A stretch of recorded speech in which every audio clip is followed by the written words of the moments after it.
Cake খেতে কে না ভালোবাসে, তেমন কেক বানাতেও বহু মানুষ ভালোবাসে। কিন্তু অনেকেই আছেন যারা কেক বানাতে বাড়িতে হয়তো একটু ভয় পান, ভাবেন কেক যদি ঠিকঠাক না হয়, কেক যদি বেক না হয় বা কেক ফ্লাপি না হয়, ভেতরে কাঁচা থাকে, তাদের বলছি একবার আমাদের ভিডিওটা দেখুন। ফুল ভিডিও দেখে রেসিপিটা আর মেজারমেন্টগুলো ঠিকঠাক ফলো করে একবার বাড়িতে কেক বানান, দেখবেন কেকটা অসাধারণ খেতে হবে।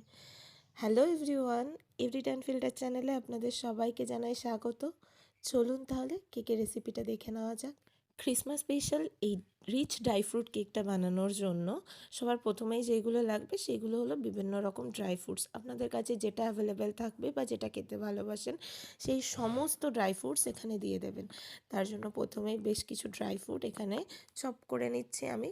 অথেন্টিক প্লাম কেকে কিন্তু ড্রাই ফ্রুটসগুলোকে রেড ওয়াইন বা কোনো অ্যালকোহলের মধ্যে সোক করায়, আর এটাকে প্রায় 1-2 দিন মতন সোক করে রেখে দেয়। আমি এখানে এক এক করে 2 রকমের কিশমিশ, আমন্ড, কাজু, মোরব্বা, আমসত্ত্ব আর খেজুরগুলোকে চপ করে নিয়েছি। আমি কিন্তু এগুলোকে অরেঞ্জ জুসের মধ্যে সোক করে নেব। আমি 2টো কমলা লেবু নিয়ে নিয়েছিলাম আর সেইগুলো পাল্পগুলো থেকে জুসটা বার করে নিয়েছি। তার মধ্যে এগুলোকে ভিজিয়ে নিতে হবে।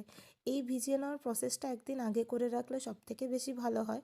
আমার করতে খেয়াল ছিল না, যে কারণে আমি কেক বানানোর 4 ঘন্টা মতন আগে ভিজিয়ে দিয়েছিলাম। এই কাজটা যতক্ষণ আগে করা হয় ততক্ষণ ড্রাই ফ্রুটসগুলো অরেঞ্জ জুসটা সোক করে আর সেটা কেকের মধ্যে টেস্টটাও বেশি হয়। আপনারা চেষ্টা করবেন আগের দিন করে রাখার, বা দিনের দিন করলেও 1 থেকে 2 ঘন্টা আগে মিনিমাম ভিজিয়ে রাখার চেষ্টা করবেন। অন্যদিকে আমি গ্যাসের মধ্যে চিনিটাকে ক্যারামেলাইজ করার জন্য নিয়ে নিয়েছি। প্লাম কেক যেটা, তার বিশেষত্বই হলো ক্যারামেল চিনি ইউজ করা হয় এখানে। পাউডার সুগার ইউজ করেও ড্রাই ফ্রুটস কেক বানানো যায়, বাট প্লাম কেকের ক্ষেত্রে চিনিটাকে ক্যারামেলাইজ করেই ব্যবহার করা হয়। এখানে আমি নিয়ে নিয়েছি 1 কাপ পরিমাণ চিনি, মানে 250 গ্রাম।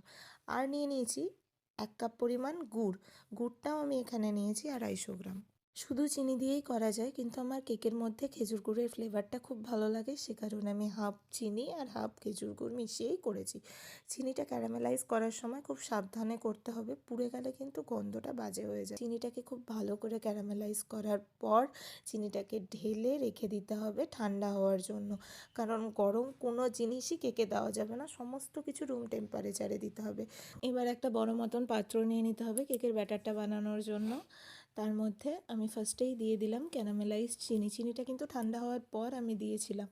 ক্যারামেলাইজড চিনি দেওয়ার পর এখানে আমি দিয়ে দেবো 1 কাপ টক দই। এখানে আমার কাপের মেজারমেন্টগুলো 250 গ্রাম করে, আমি এখানে 250 গ্রাম টক দই দিয়ে দিয়েছি। টক দইটাও কিন্তু একদম ঠান্ডা দিলে হবে না, সেটাকেও আগে থেকে বার করে রুম টেম্পারেচারে করে নিতে হবে। টক দইটা দেওয়ার পর টক দই আর চিনিটা হালকা মিশিয়ে আমি এবার এখানে দিয়ে দেবো 1/2 কাপ মেল্টেড বাটার। বাটারটাকে আমি আগেই গলিয়ে নিয়েছিলাম, সেটা যখন ঠান্ডা হয়ে গেছে তখন সেটাকে আমি মিক্সড করেছি। আমি এখানে 125 গ্রাম মতন বাটার নিয়েছি, যেটা আগে থেকেই মেল্টেড ছিল। আর দিয়ে দেবো 1/2 কাপ রিফাইন অয়েল। 125 গ্রামের কাপ আমার এইগুলো, সেই অনুযায়ী আমি রিফাইন অয়েলটা দিয়েছি। কাপের মেজারমেন্টগুলো, অ্যাকচুয়ালি মাপের মেজারমেন্টগুলো কিন্তু ঠিকঠাক দিতে হবে, তবেই কেকের থিকনেসটা আর ফ্লাপিনেসটা ঠিকঠাক হবে। আদারওয়াইজ কেক খুব ড্রাই হয়ে যাবে, আর তা নয়তো ভেতরটা একদম নরম গ্যাদগ্যাদে টাইপসের হয়ে যাবে। এই সমস্ত কিছু দেওয়ার পর এটাকে আমি ফার্স্টে ভালো করে মিশিয়ে নেব ময়দা দেওয়ার আগে। ভালো করে কিন্তু ব্যাটারটাকে মিক্সড করতে হবে। আর একটা জিনিস মাথায় রাখতে হবে, কেকের ব্যাটার মিক্সড করার সময় যখন যেটা দিয়ে নাড়া হয় সেটা একটা ডিরেকশানে নাড়তে হবে। এটা মিক্স করার সময় আমি এখানে 1 টেবিল স্পুন মতন ভ্যানিলা এসেন্স অ্যাড করেছি। আর এই দিকে কেকের মধ্যে আমি অ্যাড করে নেব কিছু বিস্কুটের গুঁড়ো। আমি এখানে অরেঞ্জ বিস্কিট নিয়েছি। এটার ক্রিমটা বার করে বিস্কুটগুলোকে আমি এখানে পাউডার করে নিয়েছি, আর সেটাকে ছেঁকে আমি এখানে দিয়ে দেবো কেকের ব্যাটারের মধ্যে। এইগুলোকে সবসময় স্টেইনার দিয়ে ছেঁকে করতে হয়, তা নয়তো এক জায়গায় জমে যাওয়ার সম্ভাবনা থাকে। আর আমি এখানে নেব একটুখানি এলাচ আর দারচিনি গুঁড়ো। এলাচ আর দারচিনিটাকে আমি গুঁড়ো করে এখানে অ্যাড করে নেব। বিস্কিট, দারচিনি, এলাচের গুঁড়োটাকে ভালো করে ছেঁকে নেওয়ার পর এবার আমি এখানে অ্যাড করব ময়দা। আমি এখানে 2 কাপ পরিমাণ ময়দা নিয়েছি, মানে 500 গ্রাম ময়দা নিয়েছি।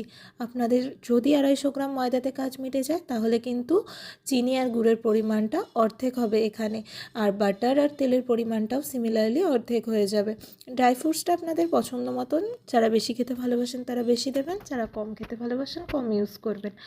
এরপর ময়দাটাকেও ভালো করে ছেঁকে নিতে হবে। এবার আবার সমস্ত জিনিসগুলোকে কেকের ব্যাটারের সাথে ভালো করে মেশাতে থাকবো। হালকা মেশানো হয়ে গেলে আমি এখানে অ্যাড করে দেবো 1/2 কাপ গুঁড়ো দুধ।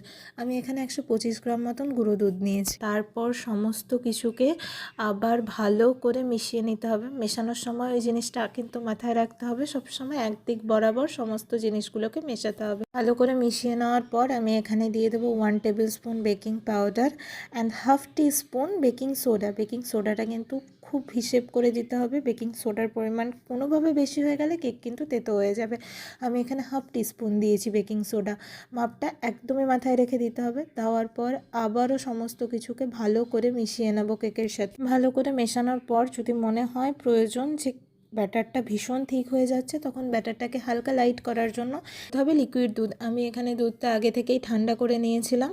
ওই যে বলেছি সমস্ত কিছু রুম টেম্পারেচারে লাগবে। তারপর অল্প অল্প করে দুধ দিয়ে নেড়ে দেখতে হবে ব্যাটারটার থিকনেসটা কীরকম আসছে। আমি এখানে প্রথমে 1/2 কাপ দুধ দিয়েছিলাম, তারপর নেড়ে চেড়ে দেখলাম আর একটু পাতলা করতে হবে, সেই জন্য আমি আবারও 1/2 কাপ মতন দুধ দিলাম। এবার এর মধ্যে মিশিয়ে দেবো আগে থেকে ভিজিয়ে রাখা ড্রাই ফ্রুটসটা। দেখুন ড্রাই ফ্রুটসটা কতখানি অরেঞ্জ জুস সোক করে নিয়েছে। এটা একদিন আগে ভিজিয়ে রাখলে আরও বেশি ভালো হয়। ড্রাই ফ্রুটসটা ঢেলে দেওয়ার পর আবারও কেকের ব্যাটারটার সাথে ড্রাই ফ্রুটসগুলোকে ভালো করে একবার মিশিয়ে নিতে হবে। একদম ফাইনালি কেকের ব্যাটার তারপর রেডি হয়ে যাবে। তারপর কিন্তু একদম দেরি করলে হবে না, তখন তাড়াতাড়ি কোনো কেক টিন বা কেক মোল্ড বা যে কোনো পাত্রে কেকটা তৈরি করা হবে তার মধ্যে ট্রান্সফার করতে হবে। আমি এই সময় অ্যাড করে দিয়েছি সামান্য টুটি ফুটি। এখানে আমি জেল ফর্মের টুটি ফুটিগুলো নিয়েছিলাম এইবার কেক বানানোর জন্য, খেতে বেশ ভালোই হয়েছিল। ব্যাস আমার কেকের ব্যাটার রেডি। এবার আমি কেকটা বানানোর জন্য আগে থেকে একটা পাত্রকে প্রিহিট করার জন্য রেখে দেবো। আমি কেকটা বানানোর জন্য এরকম একটা অ্যালুমিনিয়ামের পাত্র নিয়েছি। পাত্রটাকে গ্যাসের ওভেনে বসিয়ে গ্যাসটা জ্বালিয়ে দেবো। তারপর এর মধ্যে দিয়ে দেবো নুন। নুনটা আমার আগে থেকেই ছিল, মানে আমি আগেও 2-3 বার এই নুনটা দিয়েই কেক বানিয়েছিলাম। আমি নুনটা স্টোর করে রেখে দিই, ফেলি না। এটা দিয়েই কেক বানানো হয়, প্রায় 7-8 বার কেক বানানো যায় একই নুন দিয়ে। নুনটা দিয়ে সেটাকে ভালো করে পাত্রটার মধ্যে স্প্রেড করে দেওয়ার পর আমি এখানে এরকম একটা ঝিক নিয়ে নিয়েছি। ঝিকটাকে বসিয়ে ঢাকনা দিয়ে দেবো, পাত্রটা যাতে আগে থেকে গরম হয়ে যায়। তারপর কেকটাকে কেক মোল্ডে ট্রান্সফার করার পর আমি এখানে দেব। প্রায় 10 মিনিট মতন এটাকে প্রিহিট করলে ভালো হয়। 10 থেকে 15 মিনিট হাই ফ্লেমে প্রিহিট করতে হবে। কেকের ব্যাটারটাকে আরও একটা ছোটো অ্যালুমিনিয়ামের পাত্রে ট্রান্সফার করে নিয়েছি আর নিচে দিয়ে দিয়েছি নর্মাল পেপারের উপর অয়েল ব্রাশ করে দিয়েছি। এখানে বাটার পেপারও ইউজ করা যায়। আমি জেনারেলি খাতার পেজ ছিঁড়ে সেটাকে দিয়ে তার উপরে কিছু অয়েল স্প্রে করে দিই। কেকের ব্যাটারটা ঢেলে নেওয়ার পর পাত্রটাকে একটু ঝাঁকিয়ে নিতে হবে যাতে কেকের ব্যাটারটা পুরোটা পাত্রের মধ্যে ইভেনলি স্প্রেড হয়ে যায়। এবার ওইদিকে কেকের জন্য প্রিহিট হয়ে রয়েছে ওই অ্যালুমিনিয়ামের পাত্রটা, আমি ওটার মধ্যে এটাকে দিয়ে দেবো। কেকের ব্যাটারটা দিয়ে দেওয়ার পর পাত্রের ঢাকনাটা দিয়ে পাত্রটাকে ভালো করে ঢেকে ওপরে একটা ভারী কিছু চাপা দিয়ে দিতে হবে। কেকটা বসানোর 1.5 ঘন্টা মতন বাদে আমি ঢাকনাটা খুলে কেকের ওপরে এবার বেশ কিছু ড্রাই ফ্রুটস আবার সাজিয়ে দেবো। এখানে ড্রাই ফ্রুটসগুলো একদমই প্রথমে আমি দেইনি, কারণ ওটা কেকের মধ্যে একদম বসে যায়, কিন্তু ওপর দিয়ে দিয়ে দিলে সেটা হালকা বেকও হয় আর দেখতেও বেশ ভালো লাগে। তাই আমি ড্রাই ফ্রুটসগুলো এরকম মিডিল টাইমেই দিয়ে দিই। আরও 20 মিনিট বাদে আমি কেকের ঢাকনাটা খুলে বাকি ড্রাই ফ্রুটসগুলো ওপরে অ্যাড করে দিয়েছিলাম। আরও 15 মিনিট মতন পরে কেকটা হয়েছে কিনা দেখার জন্য একটা টুথপিক নিয়ে নিয়েছিলাম আর টুথপিকটা একটুখানি ঢুকিয়ে দেখছিলাম কেকটা পারফেক্টলি বেক হয়েছে কিনা। ব্যাস 2 ঘন্টা 15 মিনিট বাদে আমার কেক কমপ্লিটলি রেডি হয়ে গেছিলো আর কেকের ফাইনাল লুকটা ঠিক এইরকম এসেছিলো। আর কেকটা ভেতর থেকে কতটা স্পঞ্জি আর ফ্লাফি হয়েছিল সেটা আপনারা দেখেই বুঝতে পারবেন। ভিডিওটা অনেকটাই লেন্দি হলো, তবে আপনাদের কাছে রিকোয়েস্ট এই মেজারমেন্টগুলো ফলো করে একবার বাড়িতে কেক বানিয়ে খেয়ে দেখবেন কেকটা কতটা টেস্টি হয়।